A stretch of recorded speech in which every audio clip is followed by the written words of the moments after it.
Welcome to Conversations with Toy, a blogcast tackling life one episode at a time. This is the time to air out life's craziest moments. This space is all about speaking about life's hang-ups and ways in which we can leave better than when we started. Topics are all about ways we can find space to be better in life, love, mental space, and health.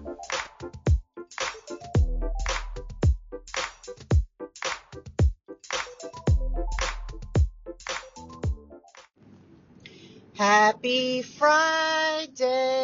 I hope that you have had the absolute most amazing, and I do most amazing week. Listen, it's Friday. We have made it, and I know we're not supposed to just simply celebrate Fridays, but it doesn't mean that we cannot celebrate Fridays. And so I'm grateful to be here. If this is your first time tuning into Conversations with Toy, welcome. I am Toy, your podcaster. I'm also a freelance writer, blogger, content creator. What else do I do? Oh, influencer. And the two hats that I wear the most, that I love the most, is being a wife and the mother of three amazing children. Welcome to this week's podcast. Listen, this week has been weeking, right? This week has been doing the absolute most. And I'm super grateful to just have made it through, because emotionally, there's been some up and down things happening behind the scenes. And I just want to say again, shout out to my therapist, because that man earns his coins. You understand me? He earns his coins. And I'm grateful for him being able to have the ability to kind of help me. I needed to move an appointment up. Usually I do therapy on Wednesdays, and I needed to move my appointment up, and I had to move it to Monday. Why? Because my weekend was taking me out. Listen, you ever have one of those weekends where everything goes wrong, like nothing makes sense, everything goes wrong, and it seems like everything is trying to test your gangster? That's exactly what I felt. That's exactly what I was dealing with this past weekend. And so I'm super grateful to know that I had some help. I had somebody that I could call. I had somebody that had my back. I had somebody that could say, hey, let's talk about it. Let's deal with it. And I say that very professionally. I don't mean that in any other level, but professionally, having somebody that will do all of those things means the world, because I think a lot of times people don't understand. A lot of people go to therapy because they need the help.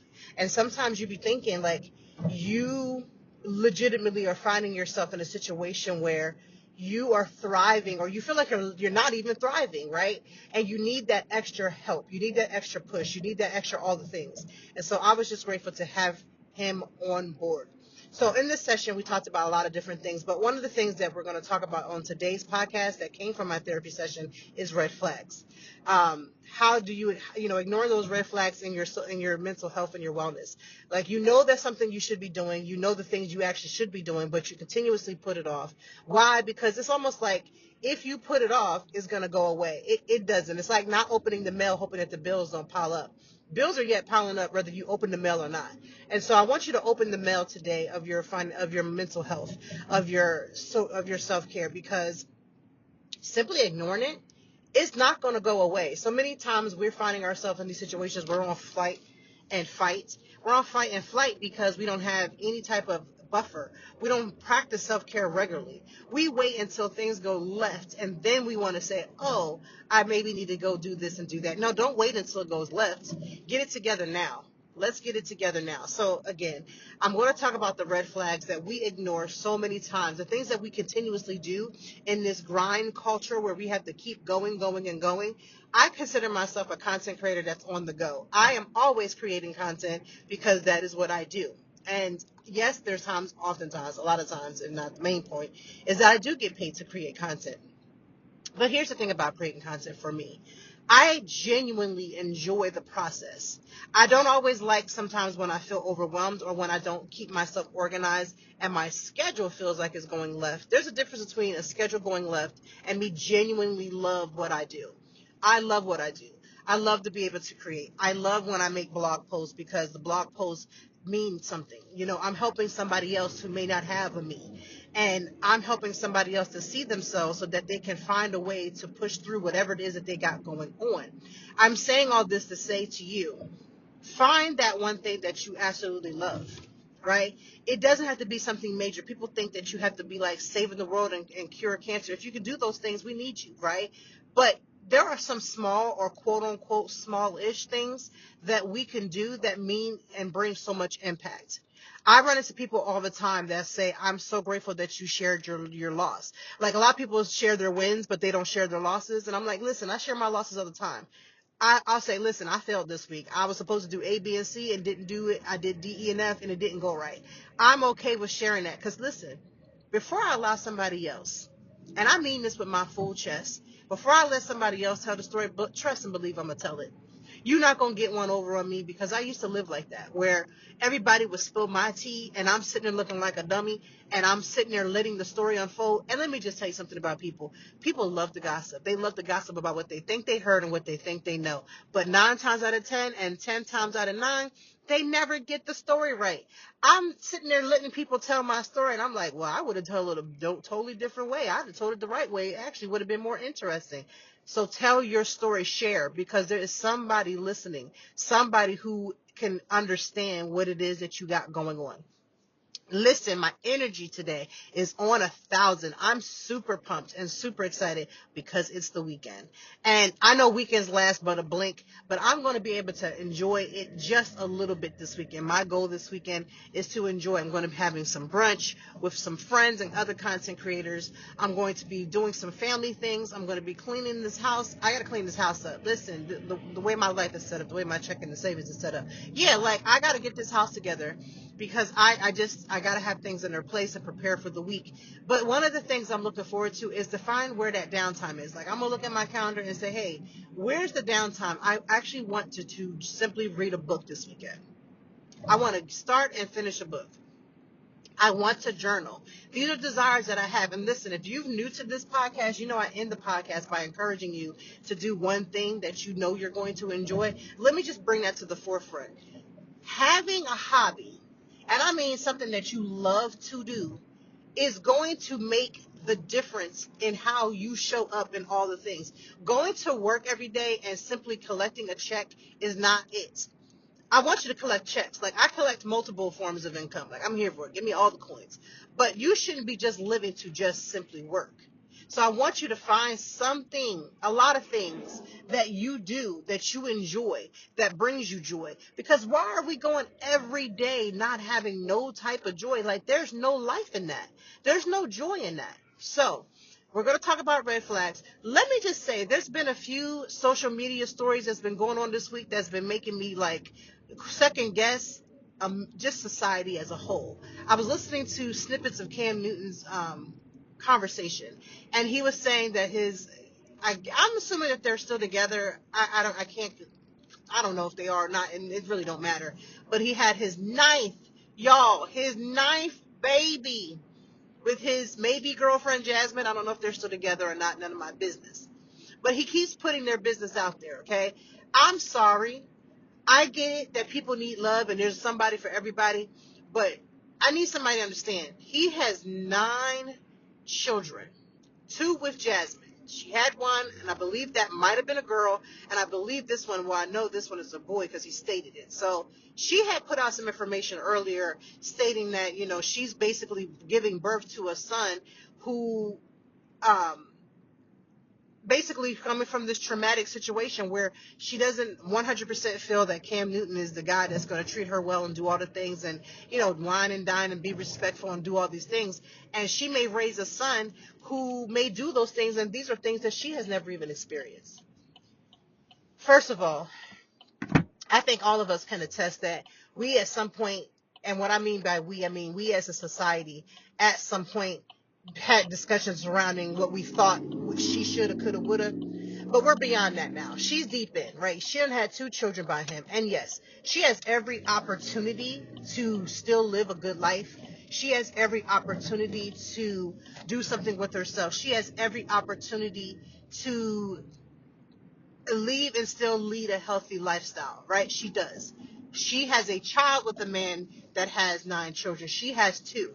She can still do the things. Now, I know she's super involved with all of his kids, and I think that's great because you shouldn't be dating anyone by which you don't plan to do that 100%. You definitely shouldn't be with anybody that you don't plan to entreat their children as if they're your own.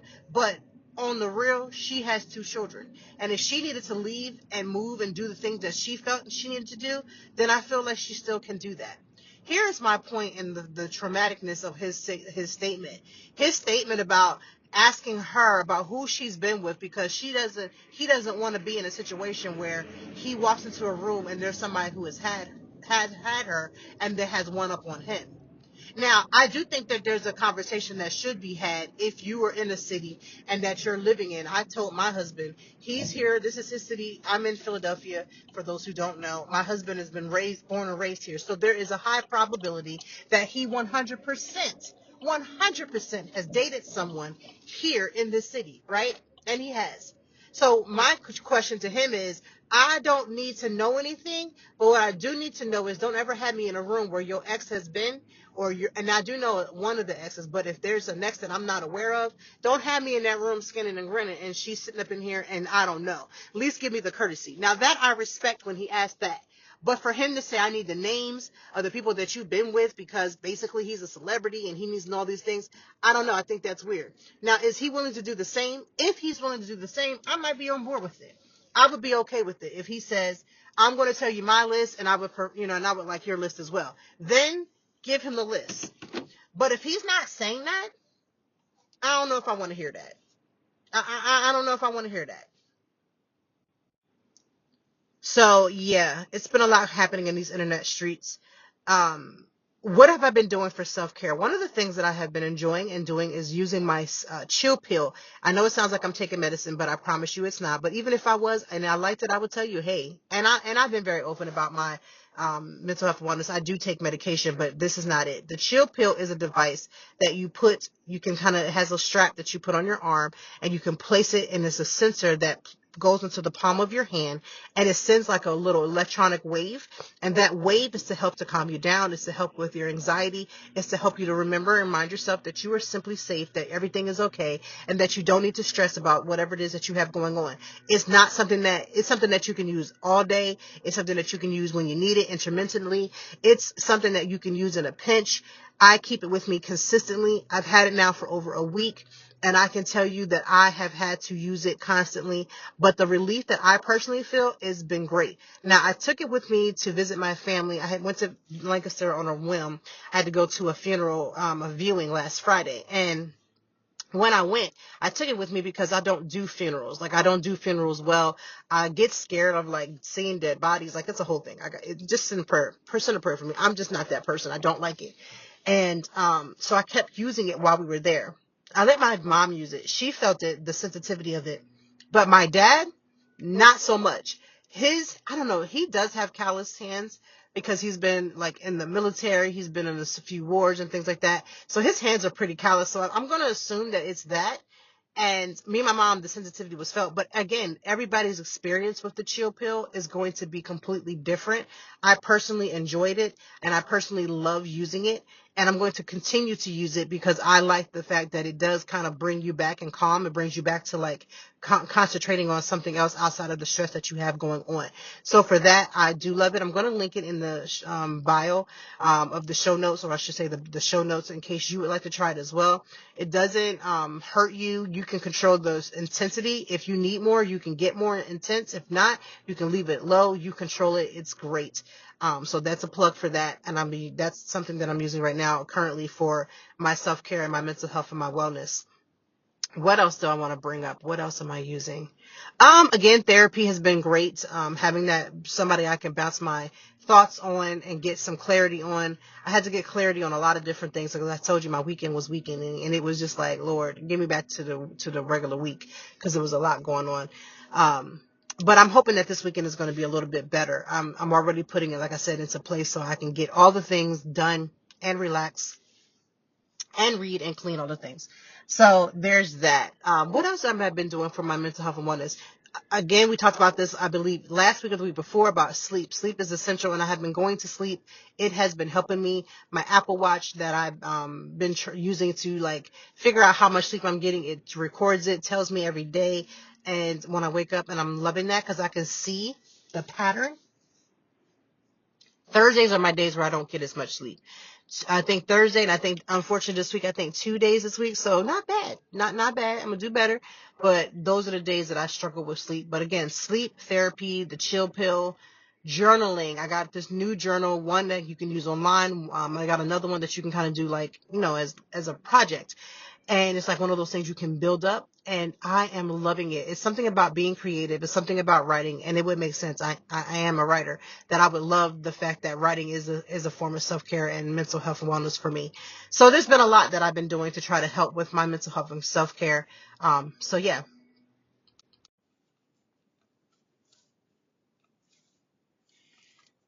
So let's get into the conversation on what red flags are for self-care. When you think about this grind mentality, we're thinking about the things like work until you get tired.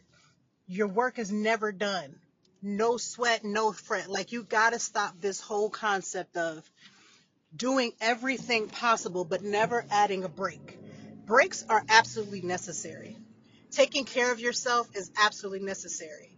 Fueling your body is absolutely necessary. But in this got to get it done mentality, we will strive for more productivity over rest and stoppage. So what we find is that a lot of times you're burnt out. I've burned out, you've been burnt out, we've all been burnt out. But it's because we're not taught to slow down. Oh, we talk about going on vacations. We love a good vacation, and I need a vacation, I need a vacation. When reality is, yes, you might need a vacation. Everybody needs that. But sometimes it may be just that you don't need a vacation. You need to just take a rest. You need to give other people options to do things that either are for you or they could do things that you're taking on. Sometimes we like to take on things because we want to do it better, or we feel like we're the only ones, when in reality we're not. So think about it. When's the last time you said, oh, I need a vacation? I knew somebody who went on vacation, and yes, we all say we want a vacation from our vacation. Very much true. But if every time I speak to you, you're like, oh, I need a vacation. What are you doing that's exhausting you to that point? Like, you have no joy in your space that you need a vacation every 2.3 seconds. Evaluate what you're doing. Evaluate what you're bringing into your space, and evaluate what you're bringing into your world, because the reality of it is that although vacations are great, it's not normal to go on vacation. You can't go on vacation every week. Now, if you can, you got it like that, kudos to you. I love that for you. But for the most part, and for most people, that's just not something that's feasible.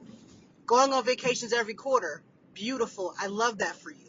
But I want us to get to the point where we become more realistic about how we use our time, and that we stop using these little red flags. Always on go is beautiful, but take your time. Take a break. I'm always out and all those things, as people say, I'm always running the streets. But I'm also, when I have downtime, I live and sleep and I do those things in my downtime. I enjoy reading a good book. I've probably read more books than most people who don't go as much as I do. Why? Because I prioritize that. I make that a goal for me, and I make sure that I'm actively trying to pursue that goal. I don't just say I'm going to read 100 books this winter, or I'm going to read 100 books this year, but then don't take the time to pick a book up. When I say I'm going to do something, I try to put it into the power to make sure that it gets done. So that's what I want you to do. When was the last time you looked at the goals that you know you had, and you said, you know what, I'm going to honor myself by making sure that I do at least once or twice in a week? Being on go is a red flag if you're always on go but never on stop, right? Always on go but never on stop. I want us to stop doing that. We talked about 2 weeks ago about using sleep. I have been making sure with my Apple Watch to find out how much sleep I really am getting per night. Because you'll be surprised how much we do so much mindless scrolling, but we're just like, oh, I gotta be there. I had to also get to the point where I have kids that are old enough to do things in the house. Instead of me doing it, dictate one of them to do it. Delegate one of them to do it. If they do it, and even if it's not done the exact way that I want it to be done, done is better than just sitting. Done is also better than me putting my hand to the gospel plow and doing it too, and then stressing myself out about it's not being done. I want us to get to the point where we have to take stock. We have to think about what it is that we want to accomplish. I want more free time. Well, in order to get free time, it might come in the form of saying, I can't take this much on me. I have to say this is too much. And I have been doing that. That's one thing I have been doing lately, is saying, I'm not able to put another thing on my schedule. Please see me before adding it to my schedule. Because before, especially when you're a recovering person, a people pleaser, you find yourself just saying yes to everything. Okay, I could do it, I could do it, I could do it. But that's a red flag. No, you can't always do it. And no, sometimes you actually shouldn't always do it. You shouldn't do it. You don't need to be there. You don't always have to take the charge. You can delegate. You can allow somebody else to do some things. I want us to stop these red flags. It's so simple, but it's hard because sometimes we just feel like we have to be the ones always in charge, always doing it. Stop doing that. If your husband, you leave your kids with your husband, you're out and about, and you come home, the house is pretty clean, but it's not the same exact way you would want it, that's okay. Because guess what? You didn't do it. So when we see red flags like I'm always on go, I never have the time. When I hear people say I never have time, I don't have the money. Here's what I know it is. You're saying you don't have time, you're saying you don't have the money, you're saying you can't stop, but the reality is that you won't stop, you won't save, and you don't make the time for the things you want. Because people genuinely do make time for the things that they actually want. I know that's scary to say. A lot of times we've been told to make excuses for certain things, but reality of it is that we just don't make the time. We can, but we choose not to. So I want us to do better with our choosing. What are you choosing to do? And then focus on that and do better at what you're choosing. Do better at what you're putting into place. Do better in what you're putting into practice, because you aren't just important. I'm just as important to make sure I take care of me as it is important to make sure that my kids have what they need at the beginning of the week. It's just as important. So I want us to do better. These red flags that we put in the atmosphere, these things that we say, are just some things that we just be saying to say, because reality of it is, if we told the truth, let's put your hands up and tell the truth. The truth is, a lot of times it's on us. We're not doing the parts that we need to do. So let's try to find a way to get on to do better, and let's do that. I want us to end with this very announcement that I say every podcast. What are you doing this weekend that's going to fill your cup? I already told you, I'm trying to read another book. And I'm going to get another book read. I think I'm going to put Kamala Harris, whoever. I'm going to put somebody on there. I'm going to read a book this weekend. But what are you doing this weekend that's going to fill your cup? That fills you up with joy. That's going to make you feel kind. That's going to do all the things. What are you doing? If you say, I don't know, I have to run errands, I have to run errands too. I got to go to the grocery store. I got to go pick up somebody and drop somebody off. But that doesn't change me filling up my joy cup. What are you doing to fill up your joy cup? Listen, the world is going to hell in a handbasket if you look around. Everything is going crazy. We might get a full tariff on China, 100% tariffs on China. Do you know what that's going to do for our economy if that happens? And that's just hit today.